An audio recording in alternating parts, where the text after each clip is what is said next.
conservateur des monuments de l'Égypte ancienne. Vivre dans ce milieu calme est un espoir que tout romantique aimerait réaliser. De cet endroit émane le parfum d'un temps passé, un temps où les anciens Égyptiens détenaient la civilisation et personne ne les concurrençait. De ces vallées et oasis dispersées dans le désert occidental de l'Égypte émanent des échos de l'histoire ancienne. Ce lieu est le gouvernorat d'El-Wadi el-Gadid ou la Nouvelle Vallée. Il représente 44% de la superficie de l'Égypte et 66% de la superficie du désert occidental. Il compte 3 oasis, à savoir Al-Kharga, Al-Dakhla et Al-Farafra, et 5 départements administratifs, Al-Kharga, Al-Dakhla, Al-Farafra, Paris et Balad. La capitale du gouvernorat est Al-Kharga. Les oasis d'Al-Dakhla, en arabe Al-Dakhla veut dire interne, sont situées entre les oasis d'Al-Farafra et les oasis d'Al-Kharga et leur capitale est Mout. Ce nom est tiré de Mot, l'épouse du dieu Amun.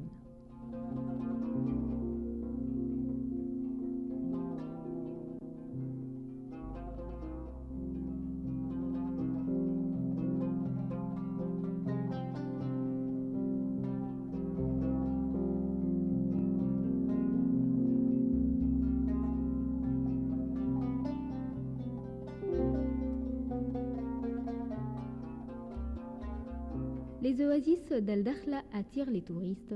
Elles comptent plus de 500 sources d'eau chaude, comme les sources de Tarfawi et d'Al-Gabal. Ceux-ci sont comptés les bâtiments construits en pierre et les villes qui remontent au Moyen-Âge, comme Al-Qasr et Balad. Au milieu de l'oasis d'Al-Dakhla se trouve la ville de Mout, qui remonte à l'époque pharaonique. On peut voir ses vestiges et se promener dans ses rues. Les oasis en général, et notamment la partie située à l'est du désert libyen, sont liées au bassin du Nil. Les oasis d'Al-Dakhla sont situées à 200 km au nord-ouest des oasis d'Al-Kharga. Elles constituent la deuxième capitale du gouvernorat d'El-Wadi el-Gadid, dont la capitale est Mout. Al-Dakhla compte 17 villages. Tenida, Balad et Al-Bashandi, plus grand village touristique au niveau d'Al-Dakhla. Azbet Sheikh Mouftah, Asmant, Al-Ma'sara, Sheikh Wali, Mout, Al-Hindaw, Al-Rashida, Al-Qalmoun al-Gadida, Al-Ouaina, Bidikhlou, Azab al-Qasr, Al-Qasr et Gharb al-Mawhoub. Les oasis d'Al-Dakhla sont connus pour leurs monuments qui datent de plusieurs siècles. Le village de Bashandi est bâti dans le style pharaonique. Il est situé à 40 km à l'est de Mout. Il renferme des tombes et des nécropoles en forme de mastaba remontant à la 6e dynastie. Il y a aussi des tombes bâties dans le style islamique ou dans le style romain. Le village islamique de Balad remonte à l'époque turque. Il est toujours habité. Il renferme des tombes en forme de mastaba remontant à la 6e dynastie avant Jésus-Christ, une tombe grecque et le temple de Deir al-Hagar qui remonte à l'époque romaine et comporte des inscriptions représentant la vie religieuse de l'époque. Ce temple est consacré au dieu Amun et son épouse Mout. Le village islamique d'Al-Qasr remonte à l'époque ayoubite. Il renferme un minaret en bois composé de 3 étages d'une hauteur de 21 mètres ainsi que des paliers en bois sur lesquels sont inscrits des versets coraniques.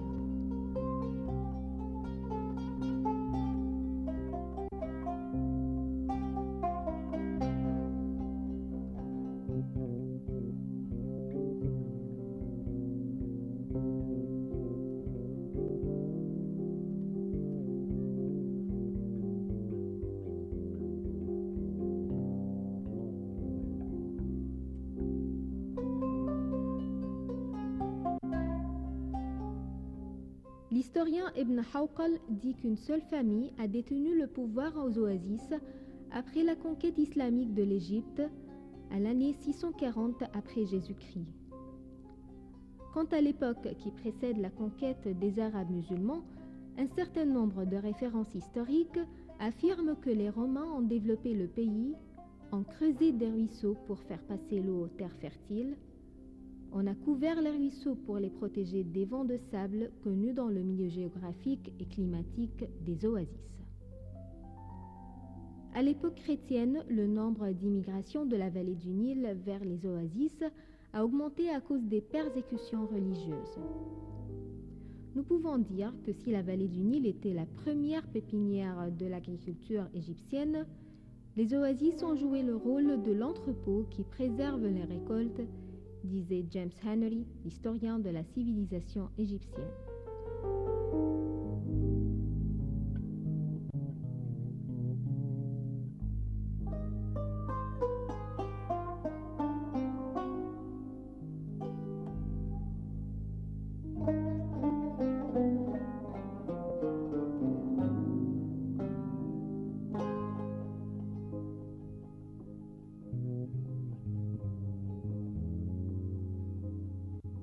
Le village d'Al-Qasr al-Islamiyya est l'un des traits marquants des oasis d'Al-Dakhla.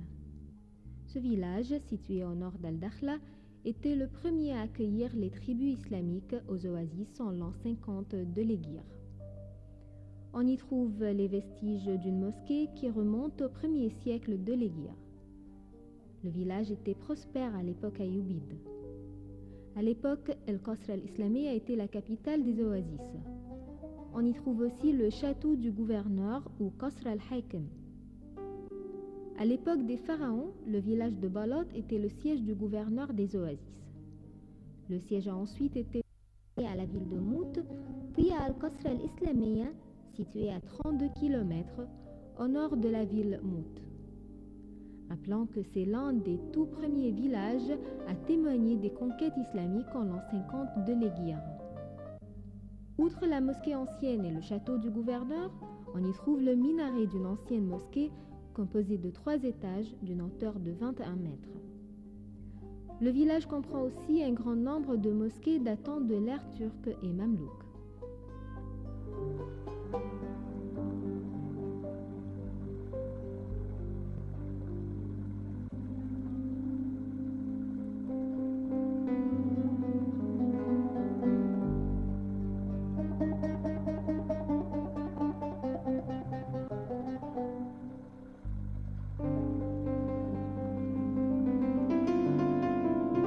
Les dattes constituent le principal produit agricole à El Wadi El Gadid. C'est la principale source de revenus pour le paysan. C'est pour cela que le gouvernorat s'intéresse beaucoup à la production de dattes.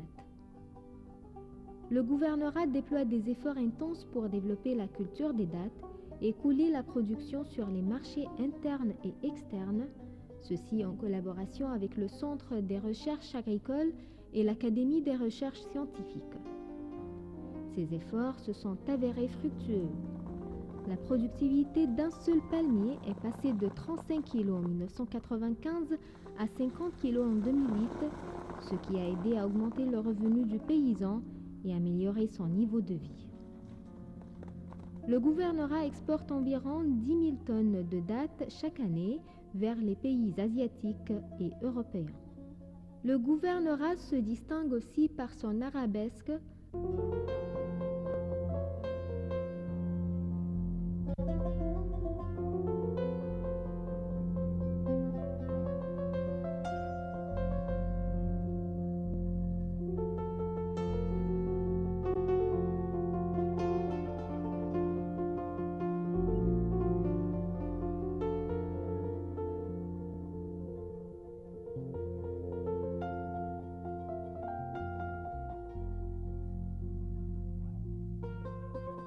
l'huile d'olive et les tapis artisanaux qui sont faits avec la laine des moutons. Il est connu aussi par sa poterie et les paniers en osier ou en feuilles de palmier destinés à conserver les aliments. Malgré l'expansion de la vie urbaine, on trouve encore des terres vierges aux oasis. Ces habitants sont connus par leur générosité et leur bonne qualité morale, comme le respect des grandes personnes. Les traditions et coutumes des habitants sont visibles dans leur style de vie. Tout le monde se connaît aux oasis. Il n'est pas permis aux étrangers de circuler sans être accompagnés par l'un des habitants. C'est ce qui s'est passé avec notre équipe de tournage à Qasr al-Islamiyya. La présence du Hajj Abdelhamid qui a accompagné l'équipe a beaucoup facilité le tournage. Les habitants des oasis tiennent beaucoup à leurs traditions et coutumes.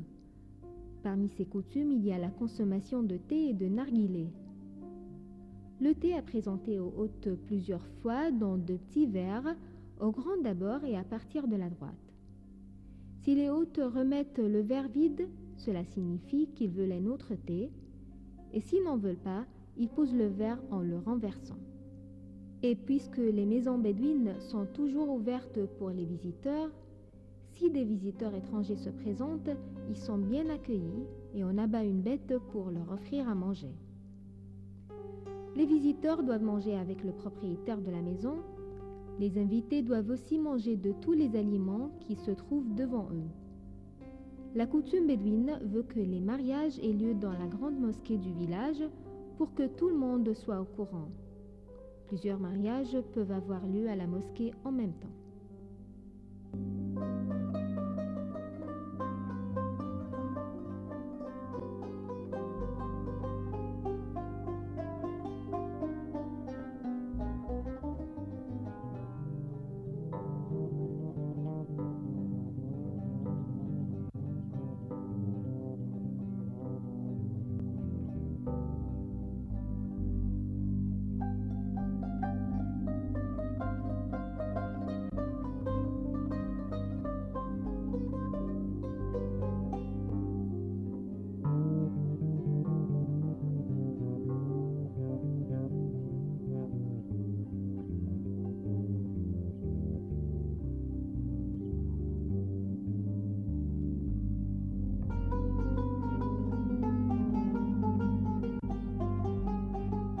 Les oasis d'Al-Dakhla se caractérisent par leur architecture traditionnelle.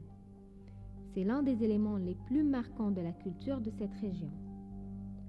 Cette architecture est étudiée par l'écologie qui cherche à réaliser une compatibilité entre les besoins de l'homme et les données écologiques naturelles. Les oasis se distinguent par un magnifique style architectural fin et adapté à l'environnement. Ce style apparaît clairement dans la masse urbaine et dans la vue générale des logements, des rues, des ruelles, des avenues, des établissements de services et des mosquées, sans oublier les dômes et les tambours. Les régions urbaines aux oasis sont généralement construites sur de larges plateaux. Ces derniers sont entourés de clôtures permettant de contrôler les entrées et les sorties des personnes à travers des portails. Ces portails sont fermés pendant la nuit et ouverts dès l'aube. Ceci pour des raisons de sécurité, afin de se défendre contre les attaques répétées des Bédouins qui viennent piller les habitants.